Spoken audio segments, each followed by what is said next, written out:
ఇప్పుడు నేను పవన్ కళ్యాణ్ గారిని కోరేది ఏంటంటే ఇంక 2 రోజులు అసెంబ్లీ ప్రారంభమవుతుంది. ఈ అసెంబ్లీ ప్రారంభమైనప్పుడు అందరూ కలుస్తారు. మీ ప్రమేయం లేకుండా అసెంబ్లీ ఏం జరగదు. ఖచ్చితంగా ఆ రోజున మనం ఏమనుకున్నాము, ఏపీ రీఆర్గనైజేషన్ చేయటం పార్లమెంట్లో లోక్సభలో మనకు జరిగినటువంటి తీవ్రమైన అవమానం.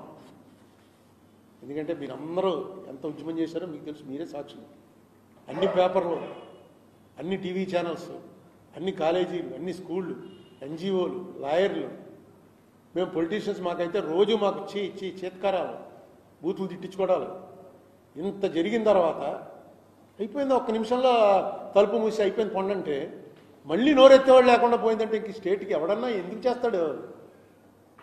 మనం నిలదీయడం, ఈవేళ కొట్టుకోవడాలు, తిట్టుకోవడాలు, బూతులు తిట్టుకోవడాలు ఏం అక్కర్లే. పాయింట్ ఉంటే వీళ్ళు వదలరా, నిలదీస్తారంతే.